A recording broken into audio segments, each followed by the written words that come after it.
Muy buenos días, tengan todos ustedes, también los que nos siguen en las redes sociales.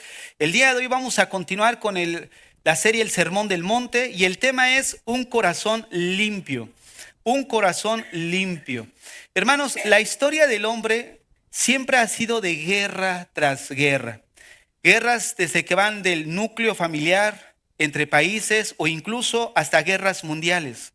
Y muchos nos preguntamos, ¿de dónde viene todo esto? ¿Será acaso el resultado de la desigualdad de las clases sociales? ¿De la lucha entre los que tienen y los que no tienen? Los que tienen, por un lado, el deseo de tener más y los que no tienen, buscar el deseo de quitarle a los que tienen. Hermanos, ¿cuál es el principal problema del hombre? Miren, los políticos y filósofos creen que el problema del hombre es externo. ¿Qué quiero decir con esto? Que se encuentra en el ambiente que lo rodea.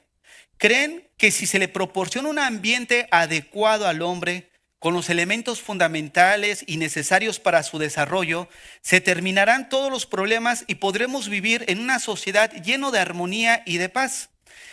Es por eso por lo que muchos políticos buscan combatir la corrupción, porque de alguna forma buscan llegar a las causas. Si de alguna forma llegan a detener la corrupción, va a haber más ingresos y de esa misma forma van a poder apoyar a los grupos más marginados en la sociedad. Pero ¿será esa la solución, hermanos? Miren, ciertamente evitar la corrupción y generar una revolución de las conciencias, pues realmente ayuda. Pero ¿será realmente la solución al problema? Miren, sin duda todo esto que acabo de mencionar es una gran falacia, o sea, es un gran engaño. Porque nosotros necesitamos recordar que el hombre cayó ¿dónde? Cayó en el paraíso. El hombre se extravió por primera vez en un ambiente perfecto. De modo que poner al hombre en un ambiente perfecto no va a resolver los problemas, porque ya pasó y no la hicimos muy bien. ¿Qué nos hace pensar que volver a poner el ambiente de una manera perfecta para colocar al hombre va a solucionar sus problemas? Miren, en el siglo IV surgió lo que nosotros conocemos como el monaquismo. Muchos hombres con tal de pues llevar una vida agradable a Dios y decidieron alejarse de todo lo que los rodeaba. Toda la corrupción, alejarse de la sociedad y de alguna forma recluirse en un convento.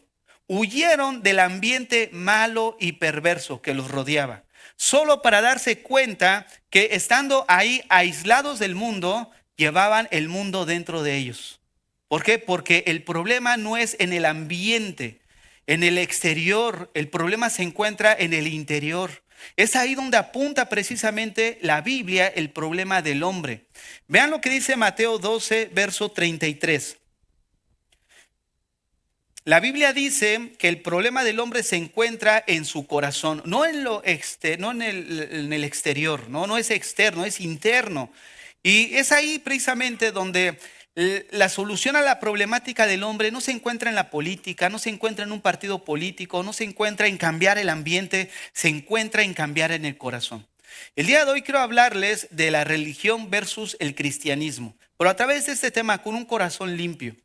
Miren, dice ahí el libro de Mateo 12, 33, o haced el árbol bueno y su fruto bueno, o haced el árbol malo y su fruto malo, porque por el fruto se conoce el árbol. Vamos a hacer un paréntesis. Miren, el Señor aquí está diciendo algo elemental.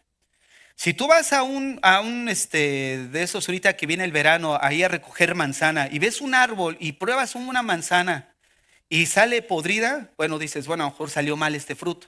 Pero de ese mismo árbol tomas otra manzana y sale podrida, dices, bueno, puede darse el caso de dos. Tomas otra manzana y sale podrida, puedes decir, bueno, pues puede darse que he tenido mala suerte este día, ¿no? Pero resulta que todo el fruto está mal. Entonces el Señor dice, mira, si el fruto está mal, es porque el árbol está mal. Si el fruto está bien, es porque el árbol está bien. O sea, algo elemental. Ahora vean cómo parte el Señor de esto. Generación de víboras. ¡Wow! Qué increíble, ¿no? Lo que el Señor nos está diciendo es, bueno, voy a leer este texto. Generación de víboras, ¿cómo podéis hablar lo bueno siendo malos? Porque de la abundancia del corazón habla la boca. Fíjense, lo que el Señor está diciendo aquí a estos fariseos Es partiendo de algo elemental, de lo natural, pasa a lo espiritual. Así como el árbol natural da fruto bueno porque él es bueno, de esa misma manera es el hombre. Del buen fruto de su corazón debe de dar lo bueno. Pero el Señor aquí nos ilustra algo interesante, que una persona puede aparentemente dar buen fruto teniendo un corazón malo. Porque por eso les dice generación de víboras. O sea, ustedes es un caso excepcional. Porque ¿cómo podéis hablar lo bueno siendo malos? Fíjense nada más el impacto para la audiencia del Señor.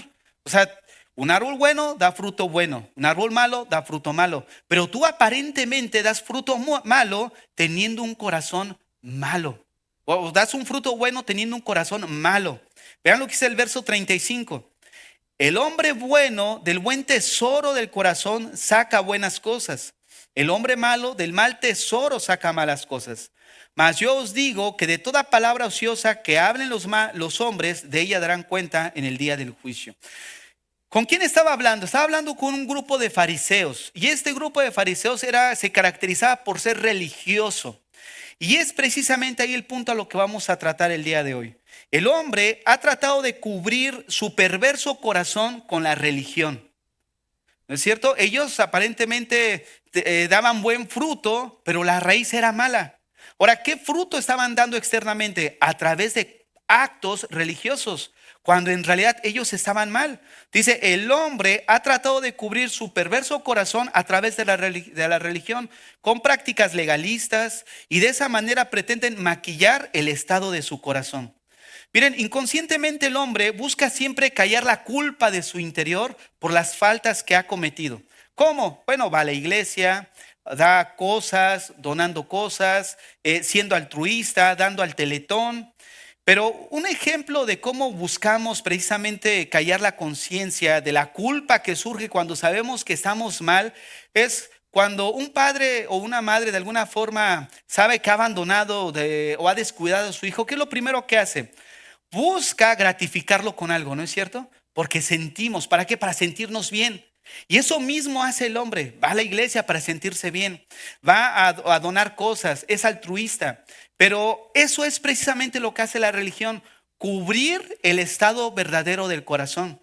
Ahora, cuando hablo de religión, no me estoy refiriendo a la religión católica, ni al mormonismo, ni a los testigos de Jehová, me estoy refiriendo al cristianismo que muchos de ustedes pudieran tener, porque llegamos a convertir el cristianismo en una religión como tal, donde solamente nos convertimos en hacer prácticas para cubrir verdaderamente el estado de nuestro corazón.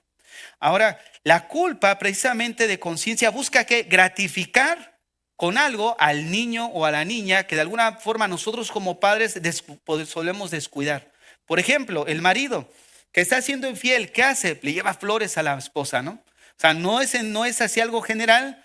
No vaya a ser el dado el caso que esta semana...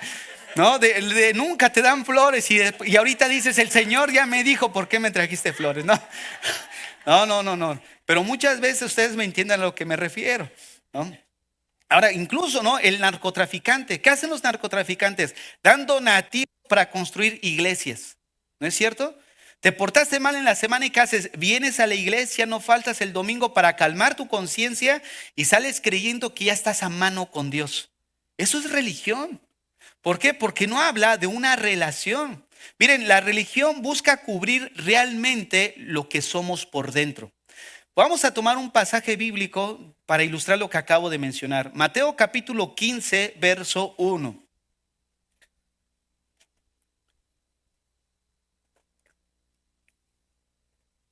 Mateo 15, 1, dice así. Entonces se acercaron a Jesús ciertos escribas y fariseos de Jerusalén. Ahora, ¿qué grupo se acercó? Escribas y fariseos. ¿Quiénes eran ellos? Era la élite religiosa de ese entonces, los escribas y fariseos. Los escribas se hicieron expertos en la ley, porque ellos de alguna forma transcribían, ¿no? la Biblia, transcribían los escritos y de alguna forma se hicieron expertos en la ley. Los fariseos era un grupo que la pura definición te dice todo, eran separados, significa. O sea, separados de todos aquellos que de alguna manera no cumplían con sus reglas. O sea, ve nada más a quién se dirige, a la élite religiosa. A ellos les dice: entonces se acercaron a Jesús ciertos escribas y fariseos de Jerusalén, diciendo: ¿por qué tus discípulos quebrantan la tradición de los ancianos? Porque no se lavan las manos cuando comen pan. Observen, ¿por qué tus discípulos quebrantan la tradición de los ancianos? Oye, estos no se lavan las manos, son bien cochinos. Y dice, fíjate nada más, esto que habla de tradiciones, reglas, formas. Ellos habían desarrollado una serie de reglas que externamente los hacía ver bien, los hacía ver santos, devotos, pero Jesús descubre verdaderamente el corazón que ellos tenían. Y eso es precisamente la religión. Nos hace ver bien las cosas prácticas. Ah, mira, ese hermano trae ahorita gracias a Dios, ¿no? Que los que traen Biblia, ahora ya ni Biblia traen, solo traen su teléfono. Digo, no está mal, ¿no? Pero yo me pregunto, si no trajeras tu teléfono, ¿sabrías buscar un versículo? O sea, hay veces que ya ni la Biblia pues, sabemos hojearla.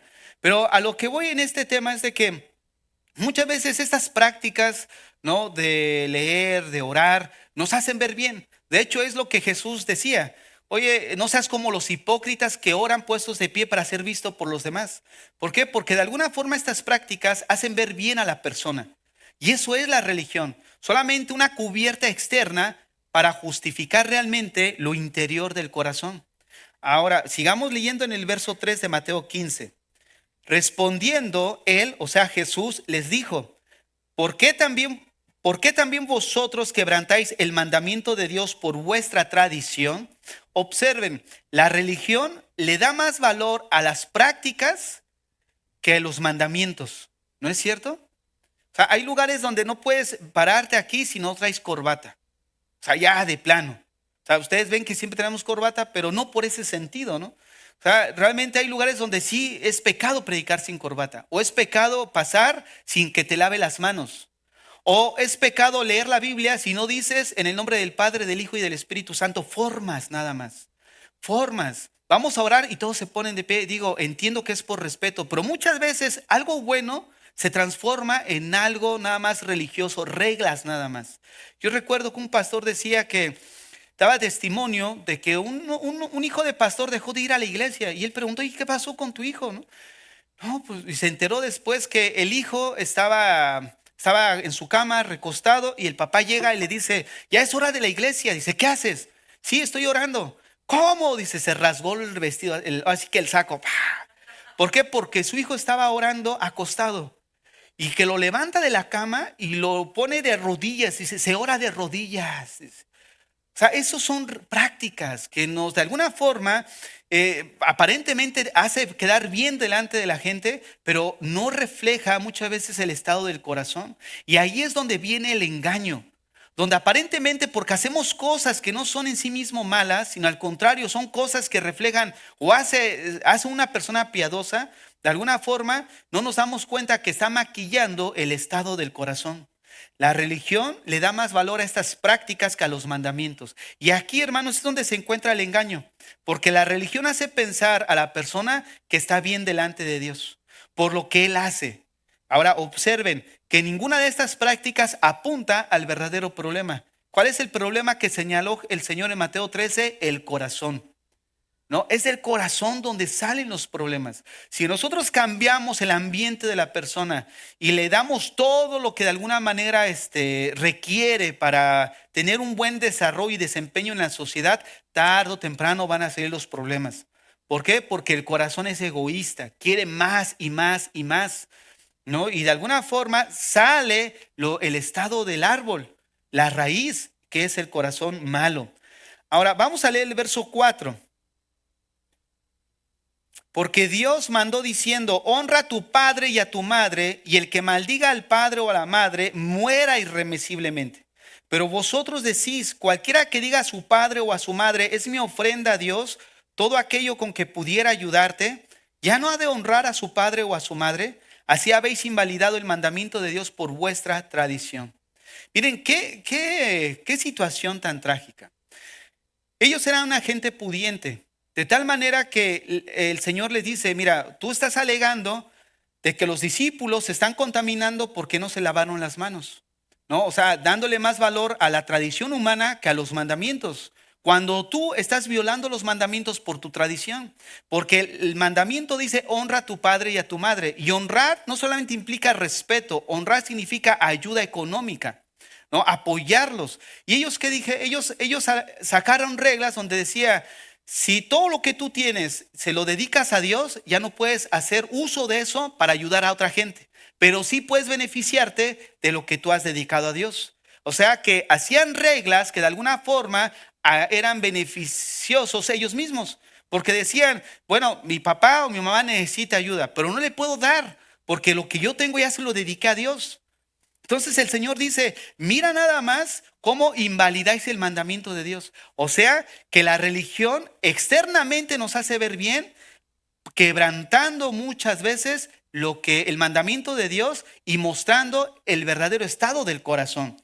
Y es lo que ellos estaban haciendo. O sea, decían por fuera, hacían prácticas pues que los hacía ver bien, pero de alguna forma cubrían el perverso corazón que había en ellos. Y muchas veces nosotros como cristianos podemos hacer de esa misma forma la vida cristiana. Hacerla simplemente porque hoy es domingo, tengo que ir a la iglesia.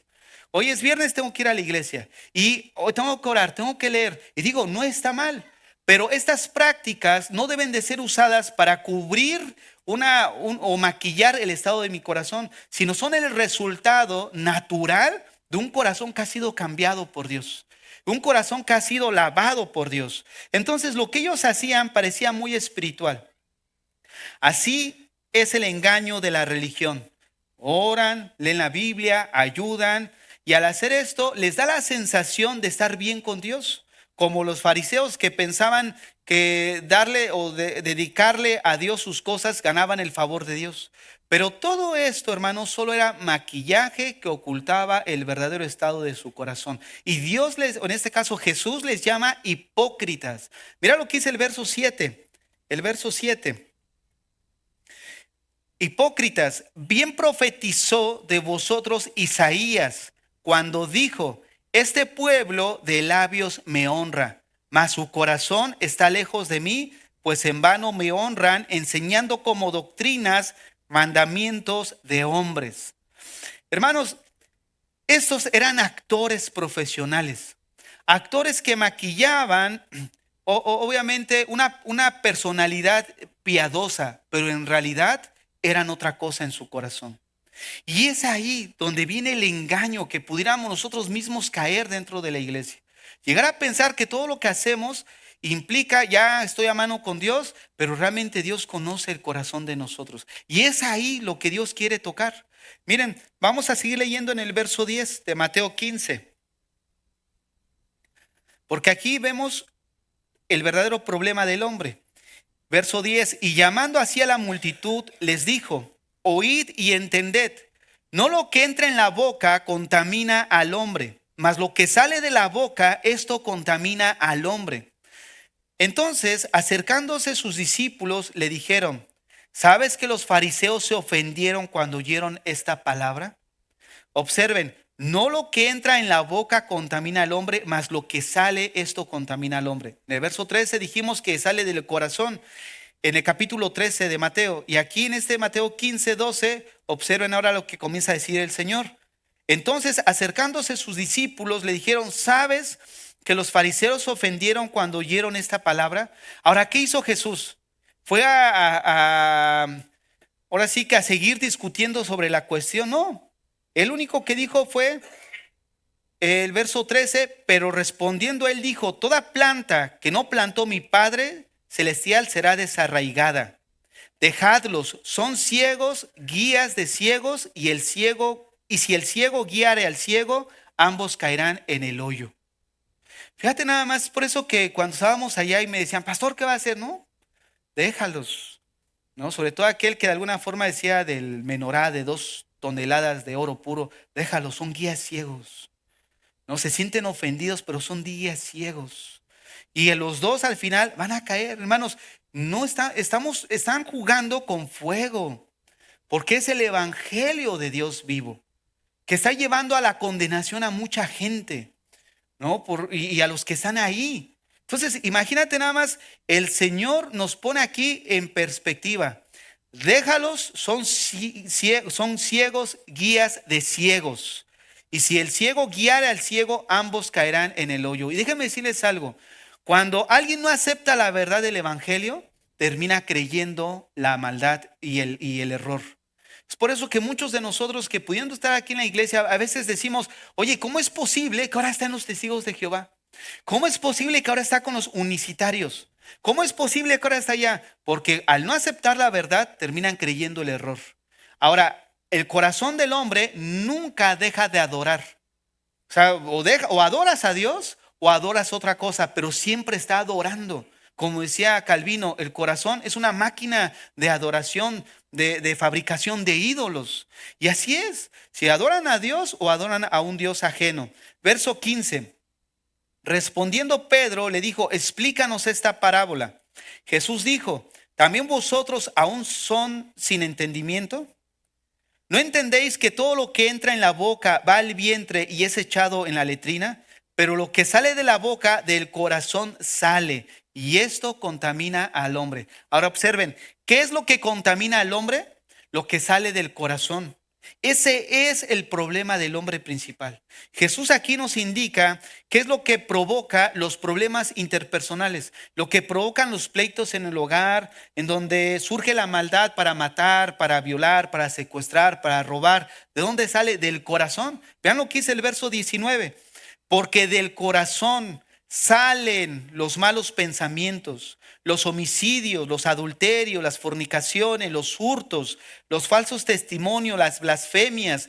Estas cosas son las que contaminan al hombre.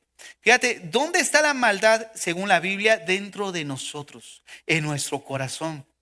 La religión, hermanos, no trata con el verdadero problema. Al contrario, trata de mitigar la culpa a través de prácticas piadosas, de lo cual muchos de nosotros pudiéramos ser participantes esta mañana, porque la religión solo limpia manos, pero no limpia el corazón. Eso es lo que es la religión. Nos limpia exteriormente, pero no nos cambia internamente. Y lo que hace el evangelio es cambiarnos internamente. Porque el problema es el corazón según la Biblia. Ahora, ¿cómo está compuesto el corazón? Lo hemos estudiado ya varias veces. Solamente voy a mencionar las partes que compone este corazón, porque no se refiere al músculo que nosotros tenemos, no al órgano, no se refiere a eso. Se refiere a un corazón intangible, ¿no? Que la Biblia apunta como el centro de todo lo que somos nosotros. Y está compuesto por 4 cosas: la conciencia, los pensamientos, la voluntad y las emociones. Y si nosotros pensamos, todo nuestro ser está compuesto por eso: pensamiento, voluntad, conciencia, emociones. Eso es lo que somos. Somos espíritu metidos en un estuche de un cuerpo humano. Pero somos espíritu, hermanos, compuesto por estas 4 cosas. Ahora, ¿por qué es importante limpiar nuestro corazón? Precisamente por el estudio que nos toca el día de hoy en Mateo 5:8. Vean la bienaventuranza que nos toca estudiar. Bienaventurados los del limpio corazón. ¿Por qué? Porque ellos verán a Dios. Ahora, todo el mundo quiere estar con Dios, ¿no es cierto? Todo el mundo desea estar con el Señor. Pero ¿cuál es la condición? Los de limpio corazón. Es por eso que es importante ver el estado de nuestro corazón. ¿Cómo está tu corazón? Pudiéramos estar engañados a través de maquillar nuestra vida cristiana y en realidad tener una sola religión. No una religión que limpia nuestra forma externa, que nos hace ver bien, porque aquí en la iglesia todos somos angelitos, nos miramos santos, buenos, perfectos, pero en realidad es pura maquillaje. No limpia nuestro corazón. Es por eso que hemos dicho, si tu cristianismo no te está conformando al carácter de Cristo, es porque lo único que tienes es una religión. Porque hay una fe verdadera y una fe falsa. La fe verdadera es la que nos lleva a parecernos cada día al Señor. Y la fe falsa es producida por una religión que de alguna forma maquilla nuestras cosas externas, pero nunca limpia nuestro corazón. ¿Y cómo poder ver eso? ¿Cómo estamos siendo honestos en nosotros mismos? ¿Cómo estamos haciéndonos exámenes, no? De alguna forma, continuo. Oye, ¿cómo estoy? ¿Cómo va mi vida cristiana? Evaluándonos a nosotros mismos. Oye, a tu esposa, oye, evalúame. La mejor evaluación son nuestros hijos, porque ellos saben lo que somos en el hogar. Aquí pudiéramos aparentar, pero ellos saben realmente el tipo de padre y el tipo de madre que tienen en el hogar. No es por eso que muchas veces dicen, pero pastor, mis hijos no vienen. Bueno, ¿cómo estás tú? Pero estoy hablando de mis hijos, sí, pero es el reflejo muchas veces de la vida del padre. O sea, no estoy diciendo que sea una normativa, pero puedes darse el caso, ¿no? Hay padres que efectivamente disciplinan, orientan a los hijos, pero ellos ya llegan a una edad donde toman una decisión individual y son responsables delante de Dios. Pero está de nuestra parte que hacer lo que nos toca como padres. Entonces, nosotros necesitamos evaluar nuestra vida como cristianos.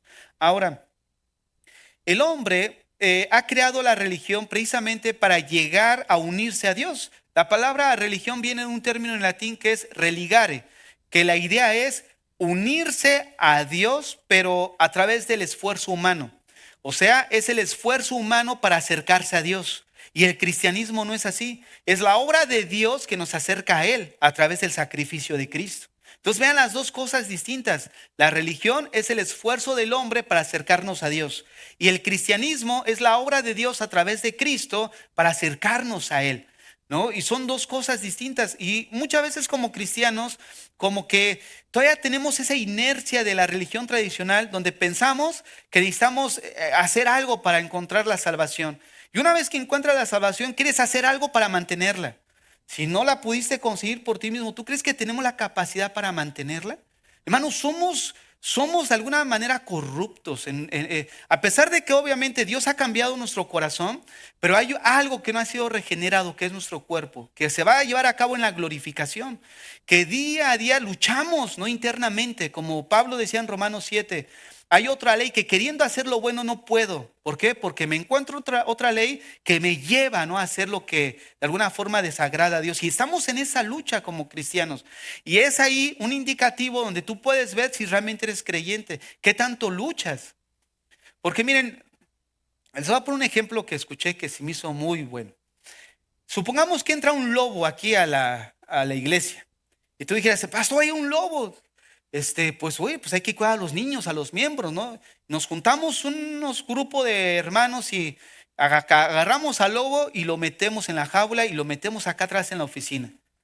Y ya, asunto solucionado. La pregunta es, ¿se ha solucionado el problema? ¿No? ¿Por qué? Porque seguimos teniendo el lobo allá adentro. Y así somos muchas veces nosotros. Solamente venimos, pero tomamos la vida religiosa como de alguna forma limitamos ciertas cosas en nosotros, pero no hemos cambiado la esencia del lobo.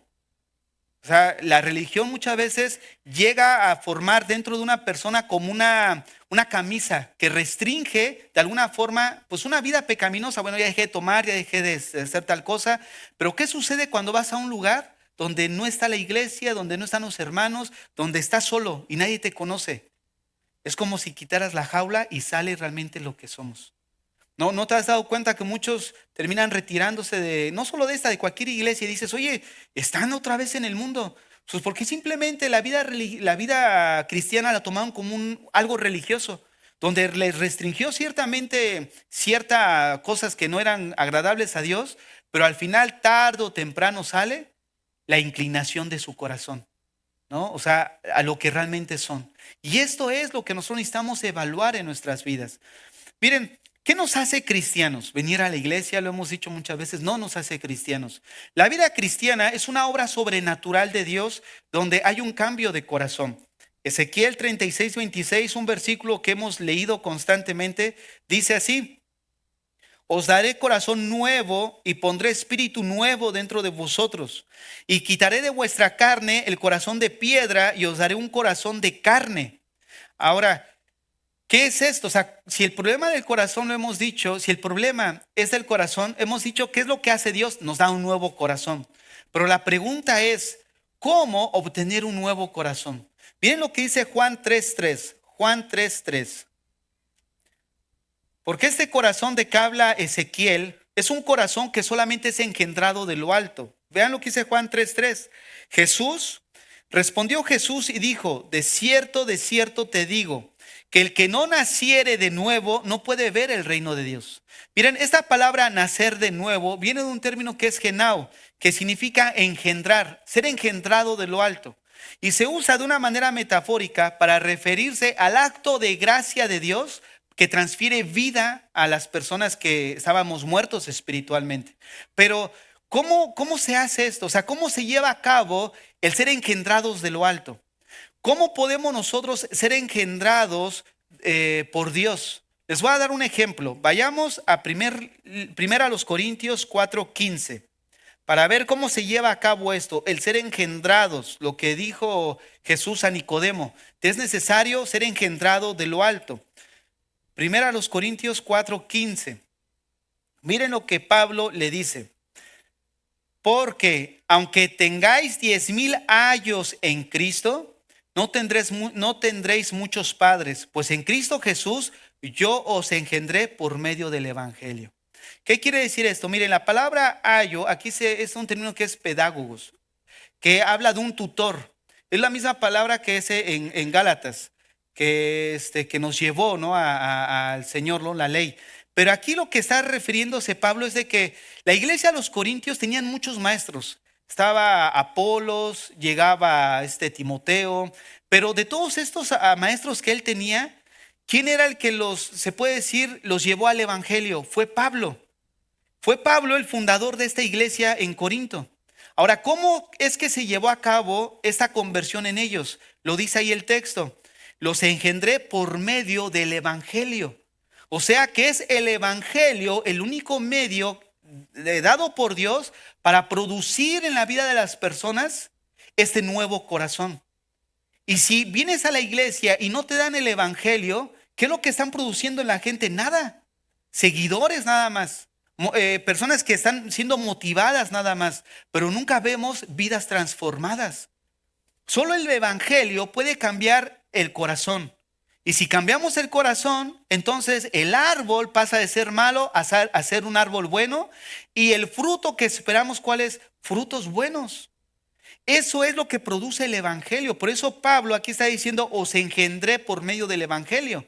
¿No? Asumiendo que él fue el medio usado por Dios para producir vida espiritual a la gente que en un momento dado necesitaban el evangelio. Otro ejemplo lo encontramos en Filemón capítulo 1, verso 10.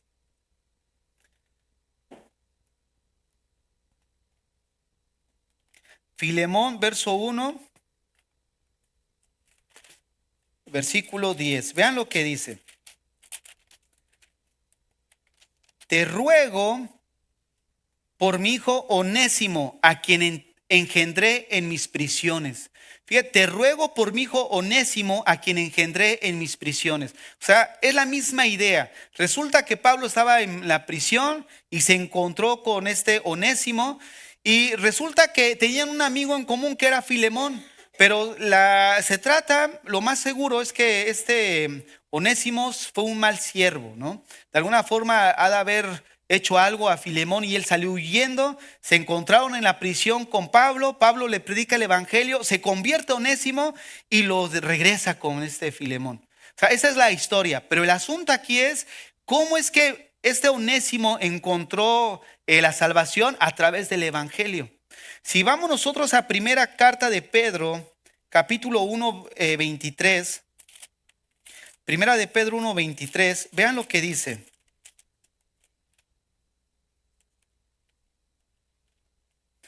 Y siendo renacidos, no de simiente corruptible, sino de incorruptible. Porque por la palabra de Dios que vive y permanece para siempre. Vean, siendo renacidos, o sea, siendo engendrados de lo alto, no de una simiente corruptible, sino incorruptible por la palabra de Dios. ¿Qué es lo que nos lleva a nosotros ser engendrados por Dios? Su evangelio. Porque es el evangelio, la semilla que Dios pone en nosotros, que es su misma semilla y produce en nosotros el nuevo nacimiento. Santiago 1:18.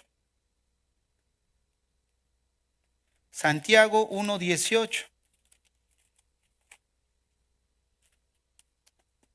Dice así: Él de su voluntad nos hizo nacer por la palabra de verdad para que seamos primicias de sus criaturas. Fíjate, de su voluntad nos hizo que nacer.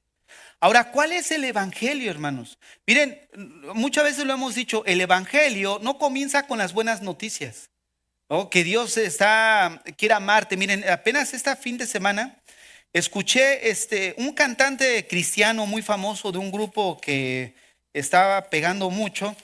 Y él dice, estaba enseñando y dice: hermanos, dice, yo soy padre de 4 hijos. Y tú lo ves bien emocionalmente, bien involucrado, así bien apasionado. Soy padre de un hijo de 4 años, dice. Y si mi hijo, cuando yo le digo una indicación, él no lo hace, es desobediente muchas veces. No hacen caso a las instrucciones que nosotros le damos, dice. Y cometen muchos errores y muchos fracasos y muchos pecados. Pero yo, dice, un padre lleno de amor, aun cuando ellos han pecado y han hecho lo malo, mi amor, dice, es capaz de perdonarlos. No importa lo que hayan hecho, por el amor que tengo como padre, los perdono. Así es Dios. Y yo me quedo pensando, y miren, por eso a mí no me gusta cuando se compara a Dios con el amor de un padre o la acción de un padre humano. Porque somos defectuosos. ¿Tú crees que Dios es así? Miren, les voy a explicar dónde comienza el evangelio. El evangelio no comienza por las buenas noticias, ni tampoco comienza apuntando directamente, tú eres un pecador. No, hemos dicho que el evangelio comienza por las malas noticias, pero hacerlo de una manera correcta va a traer el efecto correcto en el corazón de la persona, porque el evangelio comienza en Dios. Vayamos ahí al Salmo capítulo 7, verso 11. Comienza con las malas noticias, pero comienza describiendo quién es Dios, cómo es Dios, hablando de los atributos de Dios. Mira lo que dice Salmo 7, 11. Así a grandes rasgos lo voy a resumir porque algunos ya han escuchado una parte de lo que he mencionado, pero probablemente no de esta forma. Entonces nada más es un complemento. Dice, Dios es juez justo. Fíjate, Dios es juez justo. Miren, una de las cosas con las que vemos en la Biblia que Dios se ha dado a conocer es un atributo y es ser justo. Si Él ha dicho que Él es justo, obviamente se va a conducir de acuerdo de lo que Él ha dicho ser. Él no va a ir en contra de cómo Él se ha dado a conocer. O sea, Él va a conducirse de una manera recta, conforme a derecho, de una manera justa. Ahora, vayamos a Deuteronomio 10:17. Deuteronomio 10:17. Vamos a ver las características de este Dios justo. Cuando hablamos de la justicia de Dios, lo que hemos estado ahí en el seminario es verla en 2 direcciones. Primero, la justicia rectoral de Dios, que nos habla de Dios en su persona. Él es un juez, un gobernador moralmente justo. Eso apunta la justicia rectoral a Dios como en su carácter de Él. Juez justo, gobernador justo que va a actuar de acuerdo a lo que Él ha dicho ser. Pero también vemos la justicia distributiva, que como su nombre lo dice, cómo va a proceder de acuerdo a distribuir su justicia, cómo la va a aplicar.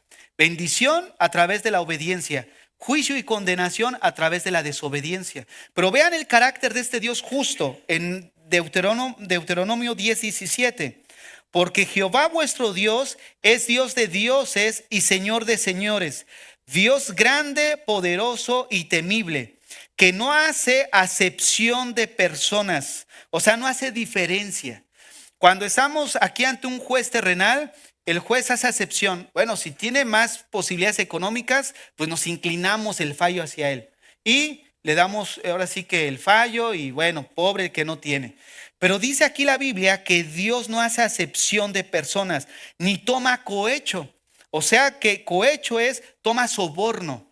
No, pues vamos a sobornar al juez unos 2, 3 miles de dólares y ya, ¿no? Se acabó el asunto.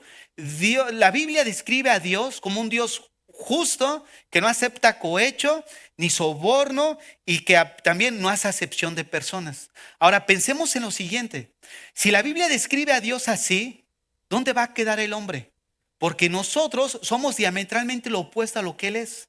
Si nosotros decimos que Dios, porque Dios es un Dios de amor, no va a castigar la maldad de nosotros, estamos describiendo a un Dios monstruoso. ¿Por qué? Porque si Dios es bueno y Dios es justo, tiene que condenarte. Porque si Dios no es bueno y no es justo, por eso tolera la maldad. Sería un Dios que toleraría la maldad. Pero Él dice en la Biblia que Él es un Dios bueno y justo. Por lo tanto, tiene que condenarte. Tú, cuando hablamos de la justicia terrenal, ¿qué nos habla la justicia? Tú te pasas, violas una ley en la sociedad y mereces una sanción de acuerdo a lo que tú violaste. O sea, la justicia siempre busca satisfacción, ser satisfecha a través de una sanción. Ahora, si decimos nosotros que Dios es justo y que el hombre ha violado todos sus mandamientos, Romanos 3:10, no hay justo ni aún uno, no hay quien busque a Dios, todos se han desviado, aún se han hecho inútiles. O sea, nos describe a nosotros de una manera como personas injustas. ¿Qué nos hace pensar a nosotros que un Dios que es justo y bueno te va a perdonar por el puro hecho de que Dios te ama tanto? Él no puede ir en contra de lo que Él también ha dicho ser un Dios justo. Como lo hemos ilustrado, si alguien va a su casa y encuentra a su familia muerta por todas partes y agarras al asesino y lo llevas ante el juez y el juez está delante del asesino y tú estás al lado derecho y él dice el juez, ¿sabes qué, fulanito? Como soy un juez lleno de amor, te voy a perdonar, eres libre. ¿Qué pensaría el padre de familia? Ese juez es tan corrupto como el mismo asesino. Entonces, cuando nosotros llegamos y decimos, Dios es un Dios lleno de amor, que de alguna forma te va a perdonar, no importa lo que tú hagas, es distorsionar el carácter de Dios. ¿Por qué? Porque Dios no puede perdonar simplemente porque Él es un Dios de amor, porque sería un Dios injusto. Tiene que castigar el pecado. Tiene que castigar el pecado. Y ese es precisamente el evangelio, las buenas noticias, que alguien pagó en tu lugar. Que si tú no te refugias en ese sacrificio, la ira de Dios va a caer sobre ti. Porque si Dios es justo y bueno, tiene que condenarte. Y muchos de nosotros que podríamos estar en la iglesia, probablemente en el día de nuestra supuesta conversión, lo único que hicimos es llorar porque efectivamente nos sentimos mal. Pero te sentiste mal en el momento porque matrimonialmente estabas mal. Tu relación con tu hijo estabas mal. O sea, había algo en tu corazón que de alguna manera te dijo, sí, Dios, ayúdame, ¿no? Y lloraste, pero no por tus pecados ni porque has ofendido a Dios. Lloraste por tu situación en la que te encontrabas en ese momento, pero nunca porque te has dado cuenta que has ofendido a Dios. Es por eso que el nuevo corazón viene cuando el evangelio a través de la palabra de Dios viene a nosotros y apunta que has ofendido a Dios. Y si Dios es justo y bueno, tiene que condenarte. Y si vienes a buscar a Dios, es porque vienes a buscar la salvación que solamente puede dar Él a través de Jesús. Porque de lo contrario, dice Romanos 1:18, la ira de Dios está sobre todo aquel que detiene con injusticia la verdad. ¿No es cierto? Dice Colosenses también, vayamos a Colosenses 3.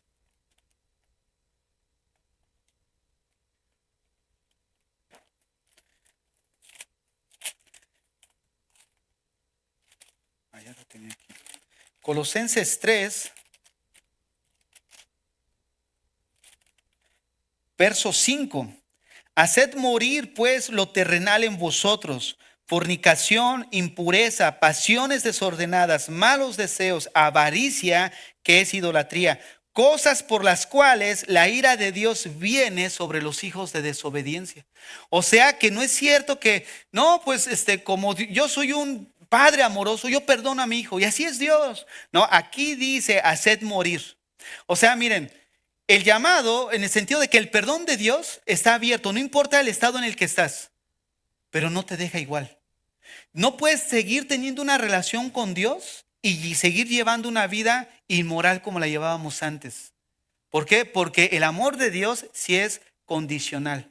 ¿A qué? A llevar una vida de acuerdo y agradable a la de Él. Ese es el evangelio, hermanos. Por eso dice que somos engendrados de lo alto a través de la palabra. ¿Cuál es la palabra? Que alguien pagó por ti.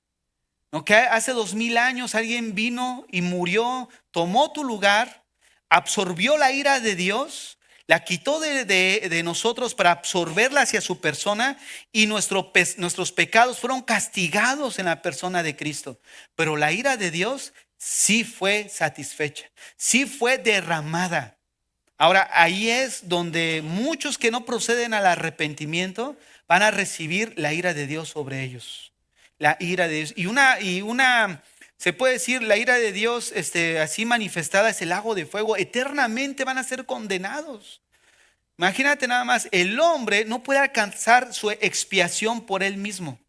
No podemos. Eso es lo que pretende vendernos la religión. Oh, no, pues haz esto como los fariseos, ora, ayuna, vienes y sirves, vienes y haz, pero ¿cómo está tu corazón? Como decíamos el viernes, nosotros creemos que Dios lo sabe todo. Y el viernes cantábamos una alabanza donde dice, nuestras palabras no están en nuestra boca y tú ya la conoces.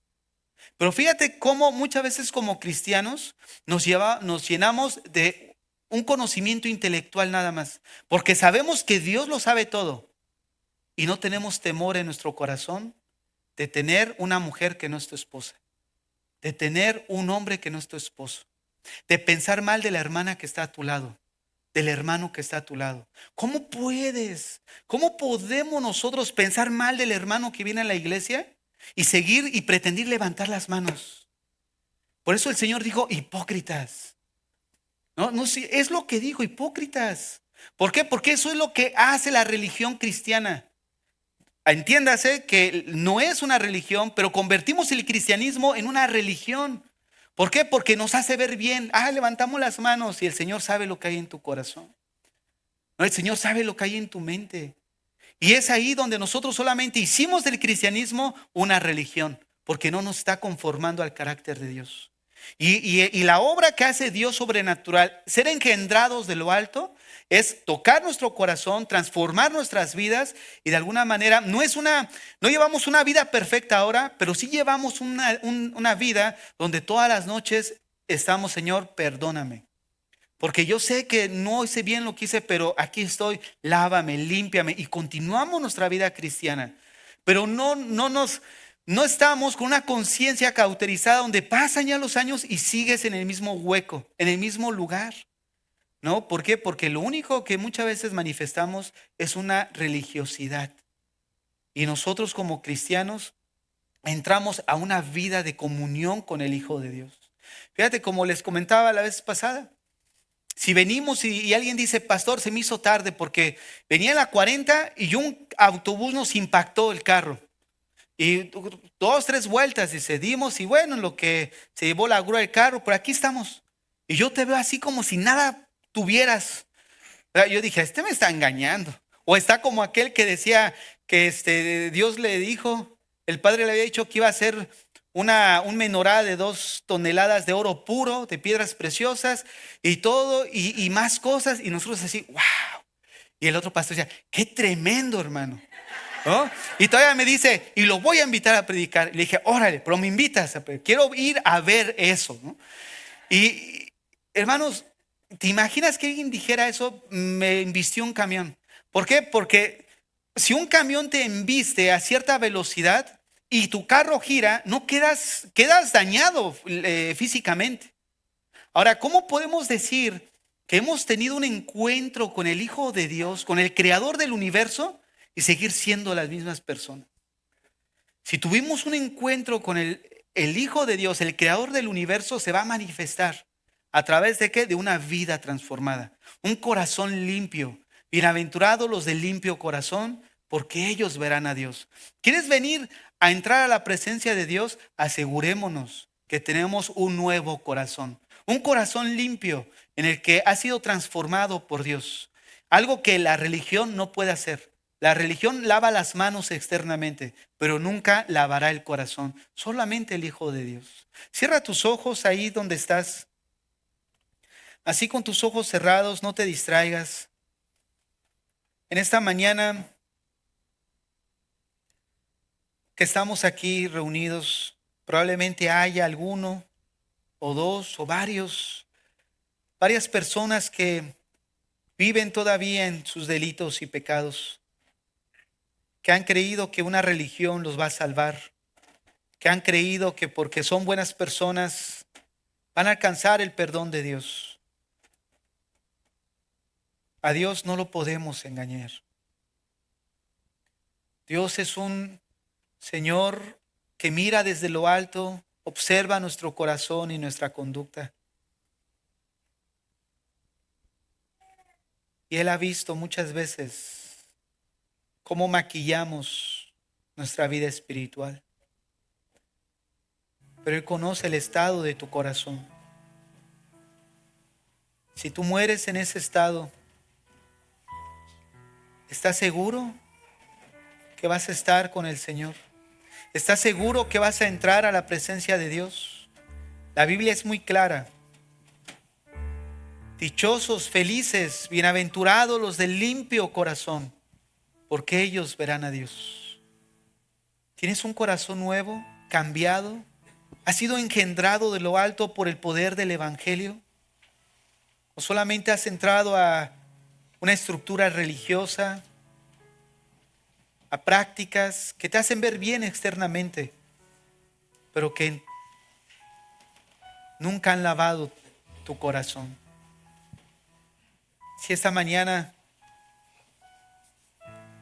quieres un nuevo corazón, la Biblia dice que no es voluntad de hombre, es de Dios. Dile ahí en tu corazón: Señor, hay cosas que no entiendo, pero lo que sí sé es que quiero estar ahí contigo. Y lo que sé también es que he pecado delante de ti, que soy un pecador, que mi vida te ha ofendido constantemente, que he pensado que en la religión es un lugar seguro, pero que ahora me doy cuenta que no cambia y no corrige el verdadero problema del hombre, que es el corazón. Señor, dame un nuevo corazón.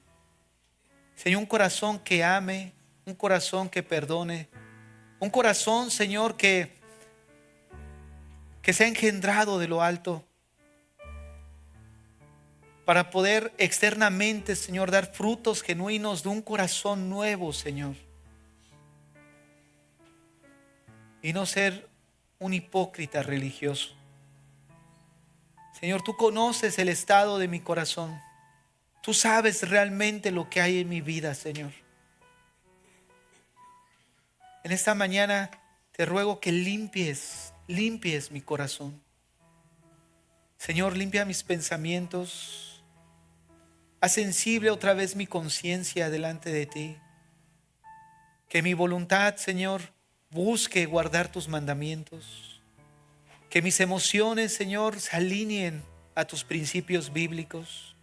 Oh Dios, en esta mañana aquí está nuestra vida. Aquí estamos delante de ti, Señor. No hay nada oculto en nuestro corazón delante de ti. Te rogamos, Señor, que laves y cambies nuestro corazón. Porque ahora hemos aprendido que lavarnos las manos no quitan la contaminación. Lo único que puede quitar la contaminación de nosotros es el poder de tu evangelio, Señor. Creemos que hace 2000 años un hombre absorbía la ira tuya, Señor, para satisfacer tu justicia, y que ahora es por ese sacrificio, Señor, por el cual encuentro el perdón de mis pecados. Reconocemos que Cristo murió por nosotros, que fue sepultado, Señor, pero que también resucitó para certificar que ese sacrificio fue aceptado por ti, Señor. Queremos recibirte en nuestras vidas como Señor y Salvador. Queremos ser tuyos, Señor, y que tú seas nuestro, Señor. Ayúdanos, Señor. Ayúdanos, Señor. Padre, que aquellos hermanos que llevan una vida religiosa. Tú muestres en sus corazones, Señor. Reveles en sus vidas, Padre, la condición en la que pudieran estar tan terribles, Señor. Que la religión nos salva, Padre. Obra en el corazón de mis hermanos, trayendo ese entendimiento y esa iluminación a sus vidas, Señor, de esta verdad de lo que es el Evangelio. Nos encomendamos a tu gracia en el nombre de Jesús. Amén y amén.